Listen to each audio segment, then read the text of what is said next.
টাকার অহংকারী করা যাবে না, ক্ষমতার অহংকারী করা যাবে না। ক্ষমতা নিয়ে অহংকার করেছিল ফেরাউন, আল্লাহ তাআলা এই ফেরাউনের পানিতে চুবায়া মারছে, ঠিক না ভাই? ঠিক। অহংকার করেছিল নমরুদ, আল্লাহ তাআলা ল্যাংরা মশা দিয়া খতম করে দিছে। একটা অহংকারীর আল্লাহটা ল্যাংরা মশা দিয়ে, চিন্তা করছে। অহংকার করেছিল সাদ্দাত, বিশাল সাহিবার খানা বানাইছে, জান্নাতে যাবে না, খোদার জান্নাত চায় না, নিজেই জান্নাত বানাইছে, বিলাসবহুল বাড়ি বানাইছে। আল্লাহ তাআলা ওই বাড়িতে ঢোকার মতো সুযোগ দেন, আগেই জানটা কবজ করে ফেলাইছে। অহংকার করেছিল ফেরাউন, অহংকার করেছে হামান, অহংকার করেছিল আবু জেহেল, আবু লাহাবেরা। আল্লাহ তাআলা ওই আবু জেহেল, আবু লাহাব, উতবা, সাইবা সবাইরে খতম করে দিছে। এই পৃথিবীতে যারাই অহংকার করেছে, তাই তো আমার নবী বলে, মান তাওয়াদা লিল্লাহি রাফাহুল্লাহ, যে আল্লাহর জন্য বিনয়ী হয় আল্লাহ তারে বড় বানায়া দেয়। ওমান তাকাব্বারা ওয়াদাহুল্লাহ, আর যে অহংকার করে আল্লাহ তার পতন ঘটায়া দেয়। কথা ঠিক কিনা? যদি কেউ বলে আমারে কেউ ঠেকাইতে পারে, এমন কেউ কোনো মারকুত নাই। ইস, টাইটানিক জাহাজের ঘটনা আপনারা জানেন না? হ্যাঁ, জেনারেল শিক্ষিত লোকেরা তো আরো ভালো জানেন। টাইটানিক জাহাজটা বানায় কি চ্যালেঞ্জ ছুটছিল। এই জাহাজ ধ্বংস করার মতো ক্ষমতা কারো নাই, অহংকার করে বসছে। এই টাইটানিক জাহাজের ইতিহাস গোটা পৃথিবীর ভিতরে ভাইরাল। টাইটানিক্সের মালিক শুধুমাত্র একটু ঘুরতে গেছে, উদ্বোধন করতে গেছে, পুরাতন হয় নাই, মাত্র বানাইল।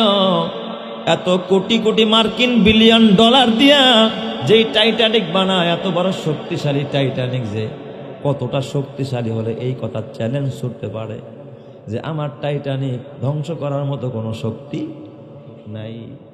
প্রথম বিসমিল্লাতেই যখন ঘুরতে গেল, এই টাইটানিক নিয়ে পরীক্ষামূলক একটু চালাবে, ঘুরতে গিয়া বরফের বাবা পাহাড়ের সাথে গোতালাইগা জায়গার মধ্যে টাইটানিক শেষ হয়ে গেছে। বলেন তো ক্ষমতা কার?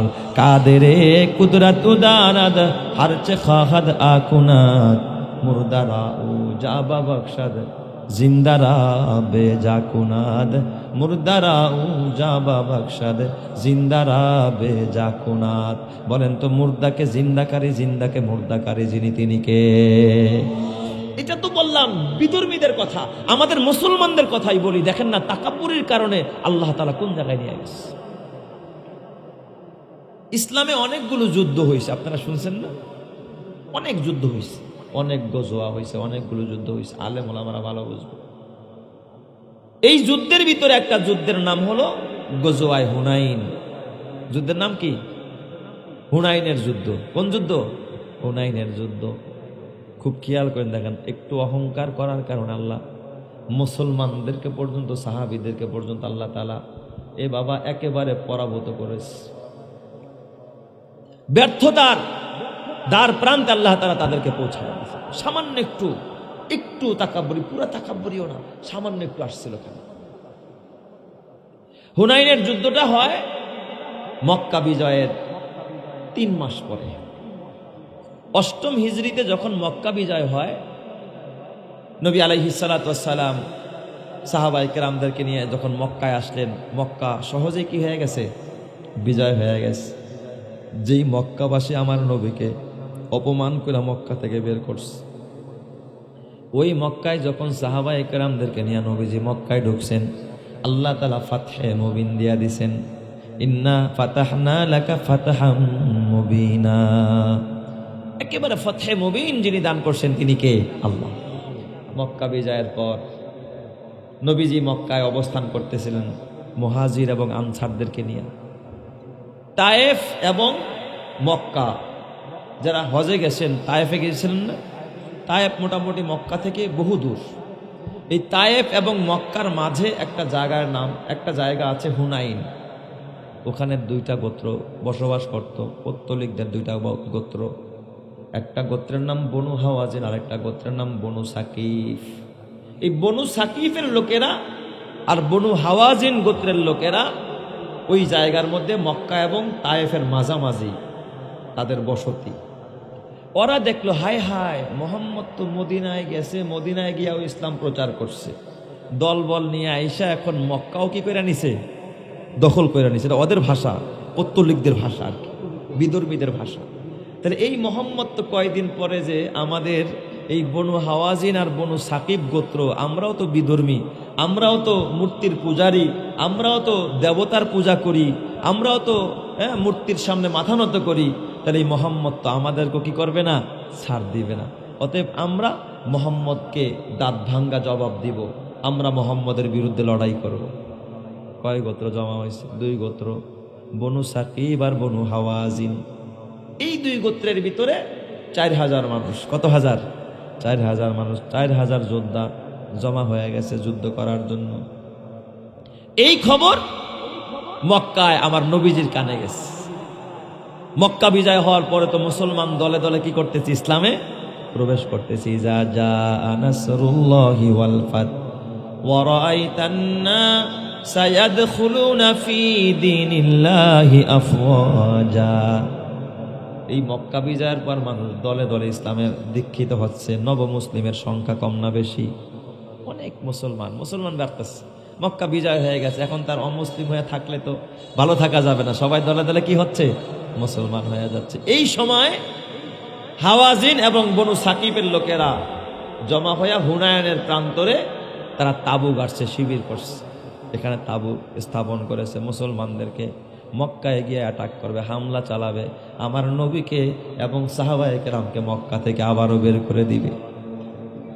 নবীজি সাহাবায়ে কেরামদেরকে নিয়ে বসলেন, বৈশা বলতেছে, এই সাহাবীরা শোনো, এই হুনাইনের প্রান্তরে এই পত্তলিকদের বিরুদ্ধে আমাদের লড়াই করতে হবে, আমাদের কি করতে হবে, যুদ্ধ করতে হবে। তোমরা রেডি হয়ে যাও, তোমরা প্রস্তুত হয়ে যাও। সাহাবায়ে কেরাম, এখন তো মুসলমানদের বিজয়, দেখবেন সুদিনে সবাই সাথী হয়, দুর্দিনে কেউ কাছে রয় না, ঠিক না বেটি?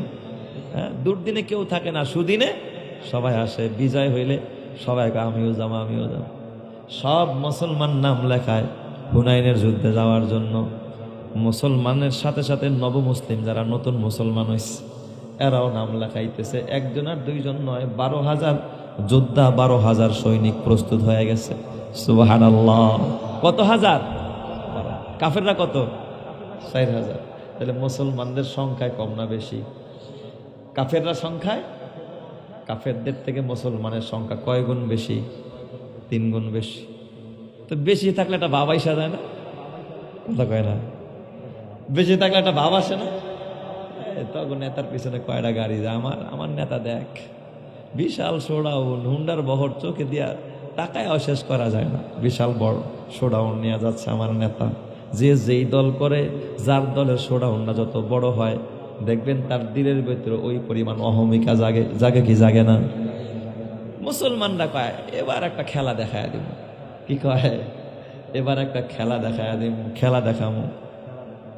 মুসলমানদের মধ্যে চিন্তা ছিল যে আমরা বদরের প্রান্তরে 313 জন, কাফেররা ছিল 1000, 313 হইয়া সংখ্যায় কম ছিলাম। 1000 রে যদি খেলা দেখাইতে পারি, আজকে 12,000 খেলা দেখামো। কয় হাজার রে? 4000। এরা তো ফুল লগে উড়ে যায় বোগা। ভিতরে একটু কি আসছে, ভাব আইসা গেছে, অহংকার অহংকার ভাব। এটা কিন্তু কিছু কিছু সাহাবীর মধ্যে, আমার নবীর মধ্যে কিন্তু এই ভাব নাই। এই যুদ্ধের ময়দানে যাবে সাহাবায়ে কেরাম, ওই দিক দিয়া হুনাইনের ভিতরে কাফেরেরা ওরা কি পলিসি করেছে, কিতাবের মধ্যে লেখে, ইতিহাসের কিতাব খুলে দেখেন, কাফেরেরা তাদের এই যুদ্ধের মধ্যে বনু হাওয়াজিন আর বনু সাকিবের যত বড় বড় যোদ্ধা আছে সব রেডি করে নিয়ে আসছে। আর ওরা পলিসি করছে, তোমরা যুদ্ধে যাইবা একা না, বিবি সাথে নিয়ে যাইবা, বাচ্চাও সাথে নিয়ে যাইবা, এবং যত উট বকরি ভেড়া দুম্বা আছে, স্বর্ণ রূপা আছে, সব নিয়ে তোমরা যুদ্ধে যাইবা। সব মাল সামানা নিয়ে প্রায় 1000 উট, 1000 বকরি, 1000 দুম্বা, 1000 ভেড়া, 1000 গরু, কয়েক হাজার ভরি রূপা আর স্বর্ণ সব নিয়ে তারা যুদ্ধে আইছে। চিন্তা করছেন? বনু হাওয়াজিনের এক বুড়া মানুষ, বুড়া মানুষের বুদ্ধি কম না বেশি? কথা কয় না? বুড়া মানুষের বুদ্ধি একটু বেশি পাকা বুদ্ধিমান। এই বুড়ায় ডাক দিছে দলপতিরে, নৌজওয়ান দলপতি হাওয়াজিন গোত্রের ডাক দিকে, এই সেনাপ্রধান, বুঝলাম না তুমি যুদ্ধে আমাদের কাঁদছো, তাহলে মাল সামান আর এই বিবি বাচ্চা নিয়ে আইছো কেন? যুদ্ধের ময়দান তো বিপজ্জনক, এখানে কেন সন্তান নিয়ে আসছো? বাচ্চাকে কেন নিয়ে আসছো? বিবিরে কেন নিয়ে আসছো? সম্পদগুলো যা ছিল সব কেন নিয়ে আসছো? নওজোয়ান হুনাইনের যুদ্ধে কাফেরদের সর্দার ডাক দিয়া কয়, ও বুড়া কাকা শোনেন, এটা হলো যুদ্ধের পলিসি। কয় কি পলিসি? কয় আমরা দেখেছি, বদর দেখেছি, উহুদ দেখেছি, খন্দক দেখেছি। আমাদের পক্ষের লোকেরা যখন মুসলমানদের যখন তোপের মুখে পড়েছে সব পালায়ন করেছে, জীবন বাঁচানোর জন্য পালায়ন করেছে। যখন বউ বাচ্চা নিয়ে আসছি এখন আর কেউ পালায়ন করবে না। চিন্তা করবে আমি যদি পালায়ন করি আমার বউ তো এখানে হেতো মারা যাবে, বাচ্চা মারা যাবে, আমার সব সম্পদ এই জায়গায়, পালায়ন করলে আমও যাবে সালাও যাবে। এই কৌশলের জন্য শুধুমাত্র সব সম্পদ আর বিবি বাচ্চা সবকিছু নিয়ে কি করছে, হুনায়নের যুদ্ধে তারা সবাই জমা হয়ে গেছে। বুড়ায় ডাক দিয়া বলে, বাবা বুদ্ধি তোমার ভালো, তবে লক্ষণ ভালো না। কয় কেন গো কাকা? কয় শোনো, যুদ্ধের মধ্যে বিজয় আছে পরাজয় আছে। যদি তোমরা বিজয় হও তাইলে তো ভালো কথা, আর যদি পরাজয় হও তাইলে নিজের জীবনও যাবে, বউ বাচ্চাও যাবে, সব গোলাম বান্দি বানায়া ফেলবা, আর যত সম্পদ আছে সব শত্রু পক্ষরে তুমি এমনি দিয়া দিলা। চিৎকার মেরে কন্যা আল্লাহু আকবার। কিন্তু ওদের কাছে বুড়ার কথা ভাল লাগে নাই, না আজকে আমরা মরণ কামড় দিয়া লড়াই করব, এই জন্য বউ বাচ্চা সব নিয়ে আসছে, আজকে আমাদের বিজয় হতেই হবে। ওরা অটল আছে কারা? কাফেররা। আর এই দিক দিয়ে মুসলমানেরা কয় খেলা দেখা দিম আজকে, মুসলমানদের সংখ্যা বেশি এই জন্য কি কয় খেলা দেখায় দিম আজকে, আর আল্লাহর কাছে কাঁদে না। বদরের প্রান্তরে যেমন সারা রাত কেঁদেছে সাহাবায়ে কেরাম, বদরের প্রান্তরে কেঁদেছে। সিদ্দিক আকবর বলেন, বদরের যুদ্ধের রাতে রমজান মাস 17ই রমজান যেদিন বদরের যুদ্ধ হয়, আল্লাহর নবীরে মা আয়েশা বলেন, আমি নবীকে তাঁবুর মধ্যে ঢুকতে দেখি নাই, নবীর একটু শুইতে দেখি নাই, সারা রাত নবী দাঁড়ায় দাঁড়ায় কাঁদছে, কখনো মোনাজাত দিয়া কাঁদছেন, কখনো হাত এইভাবে উঠাইছেন। আবু বকর বলেন, আমি দেখলাম বিশ্ব নবীর গায়ে একটা চাদর ছিল, নবীজি সারা রাত এইভাবে কাঁদছে, হাতটা উঠাইতে উঠাইতে এইভাবে উঠায় ফেলছে, পিছন থেকে চাদরটা গলায় পেঁচানো ছিল, পিছনের চাদরটা ছিটকা পড়ে গেছে। নবীজি কাঁদতেছে আর ডাক দিয়া, আল্লাহ রব্বুল আলামিন, এই যে অল্প কিছু মুসলমান কষ্ট করে দাওয়াত দিয়া বানাইলাম, আল্লাহ গো আজকে বদরে যদি এদেরকে তুমি খতম করে ফেলাও তাইলে এই জমিন আর তোমার গোলামি চলবে না, তোমারে আল্লাহ বলে ডাকার মতো কোনো মানুষ থাকবে না। আল্লাহ তুমি অপমান করো না, মুসলমানদেরকে পরাভূত করো না, আল্লাহ তোমার সাহায্য চাই। আবু বকর সিদ্দিক পিছন থেকে রাত্র তখন গভীর রাত, আল্লাহর নবীকে আবু বকর সিদ্দিক এমনে আবু বকরের বুক আর নবীর পিঠ পিছন থেকে নবীর এমনে জড়ায়া ধরছে। আবু বকর হাতটা দিয়া তার বুকের সাথে নবীর পিঠটারে লাগায়া ফেলছে, নবীর ঘাড়ের মধ্যে আবু বকর চুমা খাচ্ছে, চুমা দিয়া ডাক দেয়া কয়, ইয়া রাসূলুল্লাহ ইয়া হাবিবাল্লাহ ফিদাকা আবি ওয়া উম্মি ইয়া রাসূলুল্লাহ, কাল্লা ওয়াল্লাহি মা ইউখজিকাল্লাহু আবাদা। নবী আমার, আর কাঁদতে হবে না, আপনি এইভাবে কাঁদলে আমরা সইতে পারি না।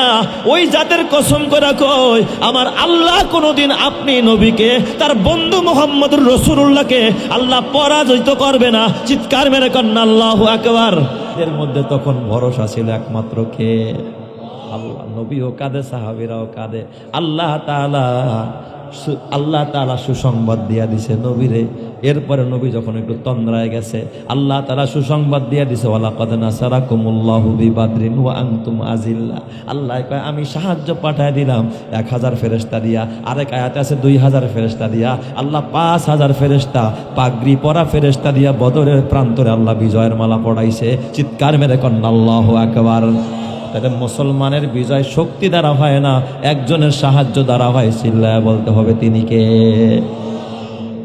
হুনায়নের যুদ্ধে মুসলমানের সংখ্যা বেশি, এই জন্য এখন আর কান্নাকাটি নেই, খেলা দেখায় দিই আজকে।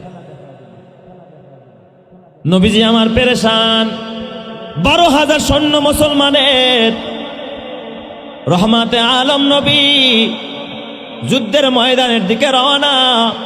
নবীজি ডাক দিয়া কয়, এই যুদ্ধের মধ্যে সেনাপতি কারে বানানো যায়? হুজাইফা কোথা? আমার হুজাইফারে সালাম দাও। একজন সাহাবী ডাক দিয়া কয়, ইয়া রাসূলুল্লাহ, হুজাইফার আগামীকাল বিবাহ, বিয়ের কেনাকাটা করতেছে। সুবহানাল্লাহ, জোরে কোন সব বিয়ে হবে, আব্দ হবে,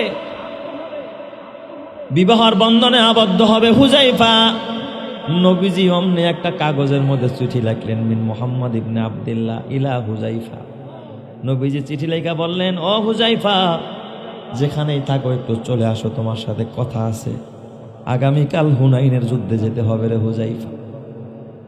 হযরতে হুজাইফার কেনাকাটা শেষ, বিয়ের পিড়িতে বসলেন, কাবিনও শেষ, আগদ শেষ হয়ে গেছে, বিয়ে কমপ্লিট। বিয়ের পর হযরতে হুজাইফা এই সামানা নিয়া বিবির কাছে বাসর ঘরে যাবে, ফুল সজ্জায় বিবিরে সময় দিবে। এই সময় নবীর চিঠি আসছে, হুজাইফা পরামর্শ আছে, কালকে হুনাইনের যুদ্ধে যেতে হবে। হুজাইফা সব সামানা রাইখা একটা দরমাইরা বিয়ের পর নবীজির দরবারে চলে গেছে। সুবহানাল্লাহ, জোরে কোন সবাই, আরো জোরে কোন আল্লাহু আকবার। এই রকমের সংবাদ যদি আমাদের কাছে আইতো, মেয়ের বিয়ার দিন যদি কইতো, হুজুর আজকে ওয়াজ হবে, চলেন ওয়াজে চলেন, কয় রাখেন আগে মেয়ে বিয়া দিয়া নই, পরে ওয়াজ শুনবো না, ঠিক না বেঠিক জোরে কোন। হযরতে হুজাইফা রাদিয়াল্লাহু তাআলা আনহু নবীর দরবারে চলে গেছে। হুজাইফা যখন নবীর দরবারে মশওয়ারায় বসছেন, পরামর্শে বসছেন, কিছুক্ষণ পরে একজন বার্তাবাহক একটা চিঠি নিয়ে হুজাইফার হাতে দেয়। হযরতে হুজাইফা নবীজির সাথে পরামর্শ করে। নবীজি ডাক দেখা, হুজাইফা রে, এই যুদ্ধের ময়দানে তোমার সেনাপতি বানাইতে চাই। সুবহানাল্লাহ, জোরে কোন সময়, তুমি এই যুদ্ধের ময়দানে সেনাপতি। বলেন তো, সেনাপতির জীবনের রিস্ক কম না বেশি? সে তো পতাকা নিয়ে সবার আগে আগে থাকবে। হুজাইফা নবীর সাথে পরামর্শ করে, ওদিক দিয়া তার নববধূ বাসর ঘরে বস। চিঠি লিখছে একজন বার্তাবাহক, চিঠিটা দিছে হুজাইফার কাছে। হুজাইফা চিঠিটা খোলে আর চোখের পানি ফালা কান্দে। নবীজি দেখে, কি রে হুজাইফা, কি পড়লা, কে চিঠি পাঠাইছে, কি লেখছে? ডাক দিয়া বলে, ইয়া রাসূলুল্লাহ, ইয়া হাবিবাল্লাহ, আমার নববধূ, আমার বিবি ফুল সজ্জায় বসে আছে, সে পত্র লেখছে। হুজাইফা, তুমি নবীর ডাকে সাড়া দিয়া জিহাদে যাও, বাধা নাই, তবে তোমার সাথে বিয়ে হলো, একটা নজর তোমারে দেখলাম না, তুমি আমার স্বামী, তোমার চেহারাটা কেমন দেখলাম না। জিহাদের ময়দানে যাওয়ার আগে আমার সাথে একটু দেখা করে যাও, ঘরেও ঢুকতে হবে না, আমারে সময় দিতে হবে না, শুধু একটু দেখা করে যাও, কিয়ামতের ময়দানে যেন আমি তোমার চেহারাটা দেখতে পারি, এটা আমার স্বামী। চিৎকার মেরে করেন আল্লাহু আকবার, আরো জোরে বলেন আল্লাহু আকবার। নবীজি চিঠিটা যখন শুনলেন, নবীজি ডাক দিয়া কয়, হুজাইফা, তাহলে যাও, বিবির কাছ থেকে একটু বিবির লগে দেখা করে তাড়াতাড়ি চলে আসবা, তোমার জন্য আমি অপেক্ষা করব, কারণ তুমি তো এই যুদ্ধের কমান্ডার, সেনাপতি এই যুদ্ধের। হযরতে হুজাইফা দৌড়া বাহিরে গেলেন। বাহিরে গিয়া ডাক দিয়া বলেন, বিবি গো, আমি তোমার স্বামী হুজাইফা এসেছি। বিবি ভিতর থেকে ডাক দিয়া কয়, স্বামী আমার, খেদমত করতে পারলাম না, আপনি আমার স্বামী, আপনারা খুশি না করতে পারলে আমি আল্লাহর জান্নাতে যেতে পারবো না। স্বামী আমার, আপনি একটু ঘরে আসেন, আপনার এক গ্লাস শুধু শরবত বানায় দিব, শরবতটা খায়া তারপর আপনি চলে যায়। হুজাইফা ডাক দিয়া কয়, বিবি রে, শরবত খাওয়ার সময় নাই, আল্লাহর পক্ষ থেকে ডাক আসছে, নবীর পক্ষ থেকে ডাক আসছে, বিশ্ব নবী আমার অপেক্ষায় বসে আছে, ঘরে ঢুকবো না, শরবত খাবো না, বিবি ঘরে ঢোকার সময় নাই। কয়, স্বামী তাইলে একটু দরজার সামনে দাঁড়ান, একটা নজর দরজাটা ফাঁক করে আপনার চেহারাটা দেখ। দরজাটা ফাঁক করে ভিতর থেকে বিবি একটা নজর শুধু হুজাইফার দিকে। স্বামীর প্রতি একটা মায়া, একটা ভালোবাসা জন্মায়া যায়। ডাক দিয়া বলা, স্বামী আমার, আপনি জিহাদের ময়দানে যান, আমার কোনো আপত্তি নাই, আমার কোনো বাধা নাই, তবে স্বামী আমার, আপনি যুদ্ধে যাওয়ার আগে আমি একটু হাত তুলে মোনাজাত দিব, আল্লাহর কাছে দোয়াটা করি, এরপরে আপনি জিহাদে চলে যান, কোনো বাধা নাই। হুজাইফা চিন্তা করলেন, দোয়া করতে তো সমস্যা নাই, আল্লাহর কাছে চাইতে তো সমস্যা নাই, জি বিবি দোয়া করো। কিন্তু তুমি এমন দোয়া করো না যেই দোয়াটা আল্লাহর নবীর মানসা অনুযায়ী হয় না। কয় ঠিক আছে। হুযায়ফা বিবি হাত তুললেন, দোয়া কর, আল্লাহ এই হুনাইনের যুদ্ধে তুমি মুসলমানদেরকে বিজয় দান করো। হুযায়ফাও কয় আমিন, সবাই আমিন কয়। ডাক দিয়া আবার, আল্লাহ গো এই যুদ্ধে তুমি কাফেরদেরকে পরাজিত করে দিও। সবাই আমিন কয়। এরপরে বিবি ডাক দিয়া, আল্লাহ আমার স্বামী দেখা হয় নাই, সাক্ষাৎ হয় নাই, আজকে আমার বাসর রাত, আল্লাহ গো আমি আমার আমানত আমি তোমার কাছে দিয়ে দিলাম। আমার স্বামী হযরত হুযায়ফা জিহাদের ময়দানে যাবে, আমার স্বামীরে গাজী বানায়া আবার সহি সালেম ভাবে তুমি আমার কাছে ফিরাইয়া দিও। এই দোয়া করতে দিই সাথে সাথে হযরত হুযায়ফা হাত নামায়া ফেলছে। বিবির হাতটাও নামায়া দেয়। বিবি কাঁদতেছে, স্বামী আমার কেন আমিন কন্যা? ডাক দিয়া কয়, বিবি রে তোর দোয়া এখানে কবুল হবে না। রহমতে আলম নবী আমার নামটা প্রথমে বলেছে, মনে হয় আমি আর জিন্দা ফিরবো না রে বিবি। এ বিবি চিন্তা করিস না, দুনিয়ার ভিতরে দেখা হবে না বিবি রে, তোর সাথে আমার সাথে দেখা হবে খোদার জান্নাতে। চিৎকার মেরে কন্যা আল্লাহু আকবার, আরো জোরে বলেন আল্লাহু আকবার। ঈমানের পথে অবিচল থেকে আমার মরণ যেন হয়। ঈমানের পথে অবিচল থেকে আমার মরণ যেন হয়। তোমারই কাছে মিনতি আমার, তোমারই কাছে মিনতি আমার, মহামহিম দয়াময়। ঈমানের পথে অবিচল থেকে আমার মরণ যেন হয়। ঈমানের পথে অবিচল থেকে আমার মরণ যেন হয়। প্রতিদিন মিথ্যের মুখোমুখি হই, বেদিন ফাসেকেরা করে হইচই। আজাজিল এসে গোমরাহি সুর গানে করে তুলে মোহময়। ঈমানের পথে অবিচল থেকে আমার মরণ যেন হয়। তোমারই কাছে মিনতি আমার, তোমারই কাছে মিনতি আমার, মহামহিম দয়াময়। ঈমানের পথে অবিচল থেকে আমার মরণ যেন হয়। ঈমানের পথে অবিচল থেকে আমার মরণ যেন হয়। জোরে জোরে কন আমিন, আরো জোরে কন আমিন। এ আমার বাবা মরণ কখন হবে জানা আসেনি? কার মরণ কখন হবে জানা নাই, কোথায় মরণ হবে জানা নাই।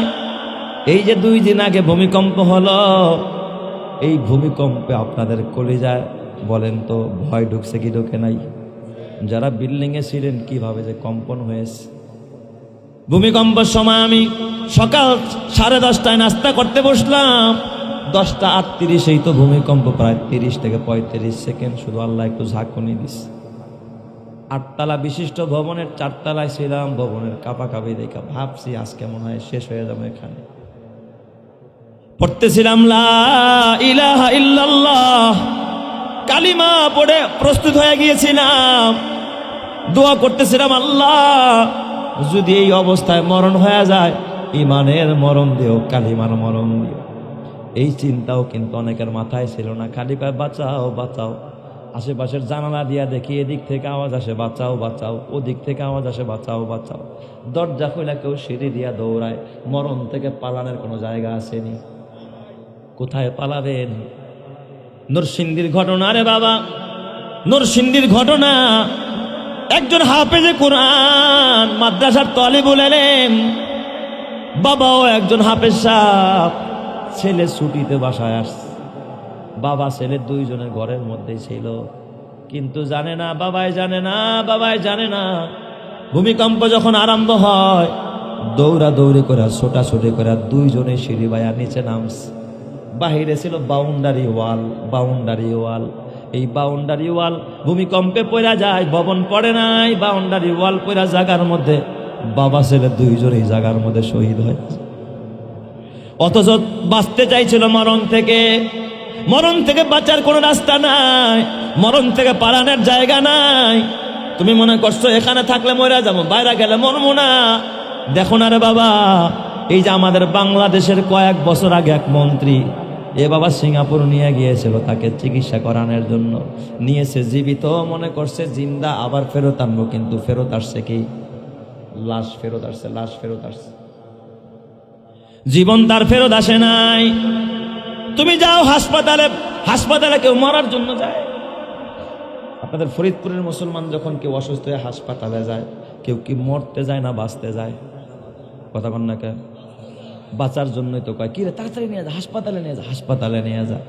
কারণ মনে করে হাসপাতালে গেলে বাইসা যাবো, ডাক্তার বাঁচায়া দিব। আসলে বাঁচানেওয়ালা ডাক্তার না, কবিরাজ না, কোনো হাসপাতাল না, বাঁচানেওয়ালা একজন যিনি চিল্লায়া বলেন তিনি কে? অথচ ঘর থেকে লাশ বেশি বের হয় না হাসপাতাল থেকে। কিন্তু আপনার আমার চিন্তা কি হাসপাতালে গেলে বাইচা যাবো। মাঝে মাঝে দুই একটা কপাল পোড়ারে শুনতে দেখা যায়, ইস হাসপাতালে নিলে লোকটা বাইসা যাইত, ঠিক হয় ঠিক না? ইস লাশটা গরম রে, এখনো তরু তাজা, লাশটা নরম রে, মনে হয় হাসপাতালে নিলেই বেঁচে যাইত। মরণ তোমার হাতে না রে বাবা, মরণ তোমার হাতে না, হায়াত তোমার হাতে না। ইন্নাল্লাহা ইনদাহু ইলমুস সাআ ওয়া ইউনাজ্জিলুল গায়স ওয়া ইয়ালামু মা ফিল আরহাম ওয়া মা তাদরি নাফসুম মাযা তাকসিবু গাদা ওয়া মা তাদরি নাফসুম বিআইয়ি আরদিন তামুত। কোথায় তোমার মরণ হবে পৃথিবীর কেউ জানে না, কিন্তু জানেন একজন, চিল্লায়া বলেন তিনি কে? আরো জোরে বলেন, মরণ কোথায় হবে জানেন কে? মালাকুল মউত আজরাইলও জানে না মরণ কোথায় হবে, ফেরেশতাও জানে না, জিব্রাইলও জানে না, মিকাইলও জানে না, কিন্তু মরণ তোমার হবে জানেন একজন, যিনি চিল্লায়া বলেন তিনি কে? আল্লাহ। এই জন্য মরণ থেকে পালাইতে গিয়া মরণ থেকে পালাইতে পারবা না, বরং যেই জায়গায় মরণ হবে ওই জায়গায় গিয়া উপস্থিত হইবা। কথা ঠিক না ব্যাটিক জোরে কর। বাবাই ছেলে লন্ডনে পাঠাইছে, ছেলে লন্ডনে গিয়া লাখ লাখ টাকা কামাই করবে, কিন্তু বাবাই তো জানেন আমার ছেলের লাশ হয়ে ফিরবে। আমার মিরপুরের ঘটনা, বুড়া হয়ে গেছে বাপ, ইঞ্জিনিয়ার সাহেবের বাবা, ইঞ্জিনিয়ার সাহেবের বাবা, টাকার অভাব নাই, এলজিআরডিতে চাকরি করে, তার মানে সরকারি কোনো বরাদ্দ গেলেই খালি টাহা টাহা, তাই না? টাকার বস্তা আসে। একটা রাস্তার খালি কোনো রকম কাজ করায় যদি খালি কয় হ্যাঁ ঠিক আছে ওকে আছে, নেন ছাড়া আপনারা 5 লাখ, শুধু সাইনটা দিলেই 5 লাখ 7 লাখ টাকার গাঁটটি হলো ওই জায়গার ভিতরে বরাদ্দ হয় ওখান থেকে। ওই জায়গায় চাকরি করে বাবা বুড়া হয়ে গেছে, নিজেও হজ করে নাই, বাবারেও হজ করাইতে পারে নাই। মাঝে মাঝে আমার এখানে নামাজে আসে, আমি বলি হাজি সাহেব, আমি বলি মাঝে মাঝে হাজি সাহেবকে ডাকি, হুজুর আমার হাজি সাহেব কেন, আমি তো হজ করি নাই। আমি কই আপনি হজ করেন না, এটা তো বড় আফসোসের কথা, তাড়াতাড়ি হজে যান, নিয়ত করেন। কয় হুজুর ভয়ও লাগে, পোলায়ও পাঠায় না, পোলায় খালি চিন্তা করে বাবারে পাঠাম যদি রাস্তায় মইরা যায়, হজে পাঠাম কাল লাগে যদি মইরা যায়, এই ভয়ে বাবারে কই পাঠায় না, হজে পাঠায় না। বেশ কিছুদিন আগে বাবাই বেশ অসুস্থ, আরেক ছেলে থাকে লন্ডন, লন্ডনের পোলায় ডাক দিয়া আব্বা অসুস্থ, আব্বারে লন্ডন পাঠায় দাও, আমি লন্ডন থেকে চিকিৎসা করাবো। কোথায় পাঠাইছে বাবারে? লন্ডন পাঠায় দিস। ঠিক বিমান থেকে বাংলাদেশ বিমানে উঠা লন্ডনে গিয়া নামছি, লন্ডন এয়ারপোর্ট থেকে গাড়িতে জিন্দা উঠতে পারে নাই, এয়ারপোর্টের মধ্যে ওই জায়গার মধ্যে বাপ ঘুরা পড়া লন্ডনের এয়ারপোর্টের মধ্যেই বাপ ইন্তেকাল করেছে।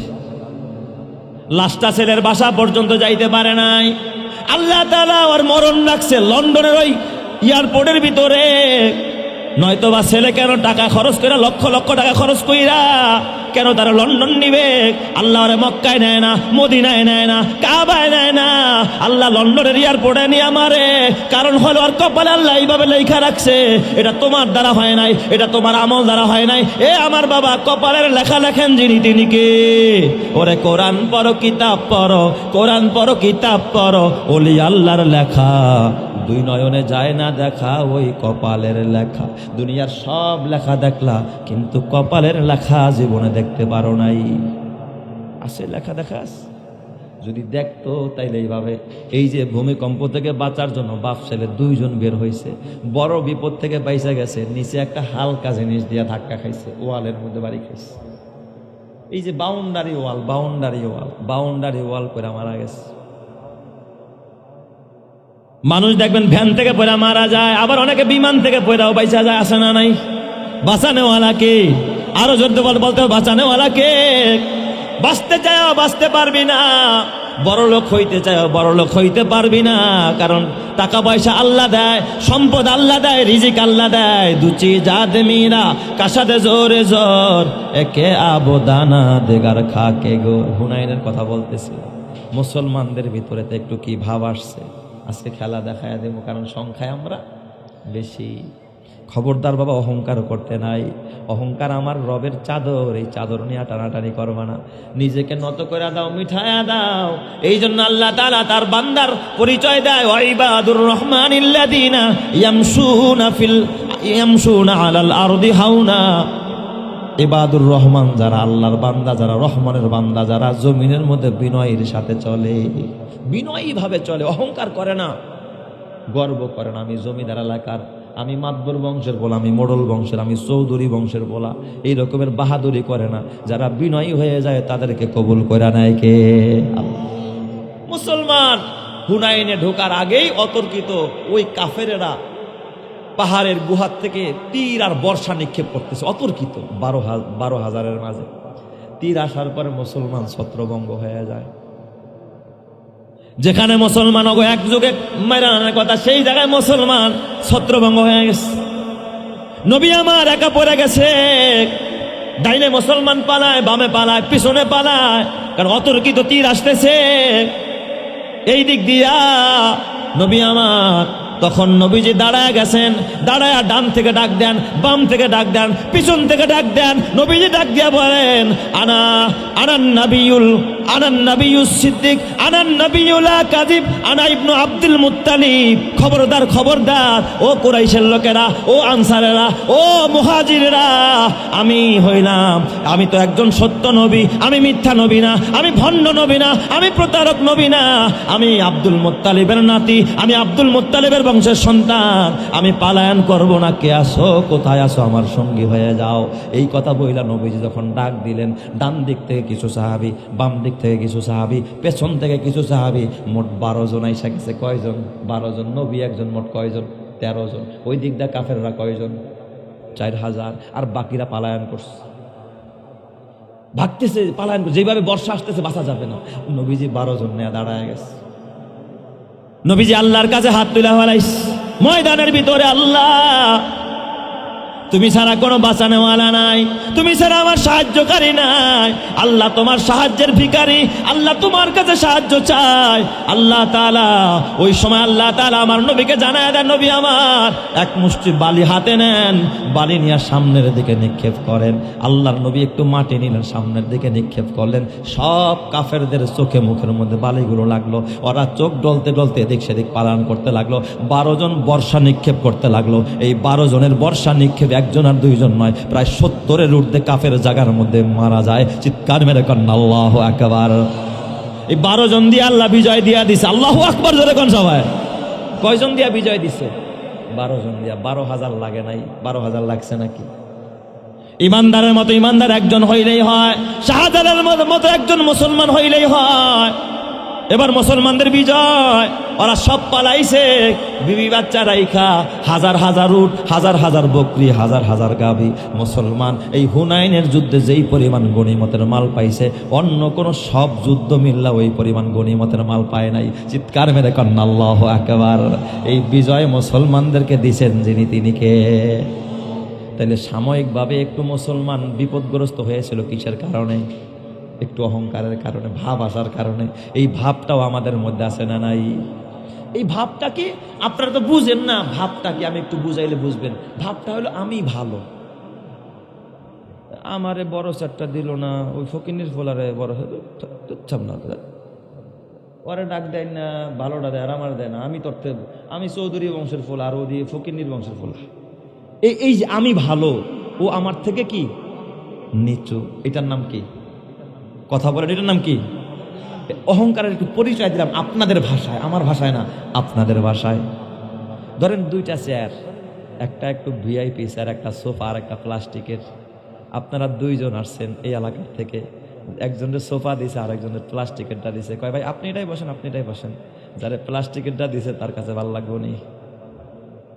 হ্যাঁ, আমি মাদুর, আমার বংশের চেয়ারম্যান, আর ওর বংশের একটা মেম্বারও নাই, ওরে এই মোটা চেয়ার দিছে। দাঁড়া, এখন তো কিছু কম না, মজাটা পরে বুঝাবো। কারণ আমি তো ওর থেকে সেরা, আমি তো ওর থেকে সেরা, না খাই রঙমিন হো। এটা কিন্তু ইবলিসের ডায়লগ। কার ডায়লগ? ইবলিসের। আল্লাহ তাআলার কোরআন বলে, আল্লাহ তাআলা বলে ওয়াকুলনা, আল্লাহ তাআলা বলেন ওয়াইজ কুলনা লিল মালাইকাতি ইসজুদু লি আদম, যখন আমি ফেরেশতাদেরকে বললাম তোমরা আদমরে সিজদা দাও, ফাসাজাদাল মালাইকা, ফেরেশতারা সিজদা দিল, ইল্লা ইবলিস, কিন্তু ইবলিস কি করলো না? সিজদা দিল না। আবার সে অস্বীকার করলো, ওয়াস্তাকবার, অহংকার করলো। কেন? আমি কেন আদমরে সিজদা দিব? খলাকতানি মিন নারিন ওয়া খলাকতাহু মিন তিন, আল্লাহ আমারে বানাইছো আগুন দিয়ে, আগুনের গতি উষা, আমি চৌধুরী বংশের। ওরে বানাইছো মাটি দিয়া, ও তো এই এলাকার ভিতরে সবচাইতে ফকির বংশের।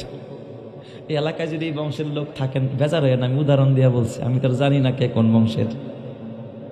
এই যে একটা ভাব যে আমি চৌধুরী বংশের, ও তো কি ফকির বংশের। তো ওরে তো নিচে বসানো দরকার ছিল, অথচ ওরে দিল বড় স্যার আর আমারে দিছে ছোট স্যার। আমি তো মোটা। আনা খায়রুম মিনহু, আমি তার থেকে দামি। খলাকতানি মিন নার, আল্লাহ আমার আগুন দিয়া বানাইলা, ওয়া খলাকতাহু মিন তিন, আর তার মাটি দিয়া বানাইলা। মাটির গতি নিচের দিক, আগুনের গতি উপরের দিক। আমারে কবরে সিজদা দিতে, ও উল্টা আমারে সিজদা দিব। আমি ওরে সিজদা দিব, আমি ওরে ভোট দিব, ও আমারে ভোট দিব। এই রকমের ঠেলা ঠেলি আপনার এলাকায় নাই? কথা কয় না, আছে না নাই? এটার নামে কি? অহংকার। এই অহংকার ইবলিসের চাদর। পৃথিবীর সর্বপ্রথম অপরাধের নাম ছিল কি বলেন? অহংকার। পৃথিবীর সর্বপ্রথম অপরাধ, অন্যায়, কবিরা গুনার নাম কি? সর্বপ্রথম আদমরে সেজদা দিতে অহংকার কইরাই তো ইবলিস কি করে নাই? সেজদা দেয় নাই আদম বানানোর পরে। এই প্রথম অহংকার, প্রথম গুনাহ করে ইবলিস। প্রথম গুনাহ করছে কে? ইবলিস। প্রথম গুনাহকারী হলো ইবলিস। আর ইবলিসের প্রথম গুনার নাম কি? অহংকার। এই অহংকার আমাদের মধ্যে আছে না নাই? অহংকার ধুইয়া ফালায়া দেন, অহংকার ধুইয়া ফালায়া দেন। একজন ভ্যানওয়ালা, আপনি চেয়ারম্যানের ছেলে হতে পারেন, চেয়ারম্যানের চাচতো ভাই হতে পারেন, এমপির ডাইন হাত হতে পারেন, মন্ত্রীর পিএস হতে পারেন। আপনার এলাকার একজন ভ্যান চালক বুড়া মানুষ, আপনি তারে দাঁড়ায়া বসতে দেন, চাচা মিয়া বসেন, এক কাপ চা খান, তারে একটু আদর করেন, তারে একটু ইজ্জত দেন, আপনি নিচে বসে যান। এর দ্বারা কি আপনার মান সম্মান কমে যাইব নি? মান সম্মান তো কমবো না, বরং আল্লাহ তাআলা আপনার মর্যাদার আকাশচুম্বী বানায় দিবে। কথা ঠিক কিনা? যা দুই একটু নেতারা করবো তো করবো, এটা পারে না। আবার ওই চামচগুলিকা, কিছু চামচা আছে না, চামচাগুলোতে এইগুলোতে পাম দিয়া, না ভাই আপনি বসাইছে, দেখো মনে আর উষ্টায় ফেলাই দেবো। ঠিক না ব্যাটিং জলে কন? এই চামচাদের জন্য এর আরো বেশি বাইরা যায়, মাথার উপর উঠে যায়। খবরদার ভাই, এরকমের চামচামি করেন না, জাহান্নামে যাবেন। এই চামচামি ভালো না। চামচামি যদি করতে হয় আল্লাহর কইরেন, রসুলের কইরেন, আলেমের কইরেন, কিয়ামতের ময়দানে আলেমরা সুপারিশ করে জান্নাতে নিয়ে যাবে। চিৎকার মেরে কোন সুবহানাল্লাহ বলেন তো, আপনার এমপি মন্ত্রী আপনারা জান্নাতে নিতে পারবো না? সেই তো গিয়া চৌরাস্তায় দাঁড়ায় থাকবো। কিসের চৌরাস্তায়? আর কইলাম না। যুবক ভাই বেজার হয় না, রাগ করতেছেন আপনারা? রাগ করলে কোন ওয়াজ বন্ধ করে দেই। এ আমার যুবক ভাই, ও আমার বুড়া বাবা, বেজার হয়েন না। বেজার হয়ে লাভ নাই। জান্নাতে যেতে চান, আল্লাহকে পেতে চান, বলেন তো আল্লাহর হুকুম নবীর তরিকা মানার দরকার আছে না নাই? আরো জোরে কোন দরকার আছে না নাই? খবরদারও আমার বাবা, বেজার হয়েন না, কষ্ট নিয়েন না, অহংকার ছেড়ে দেন।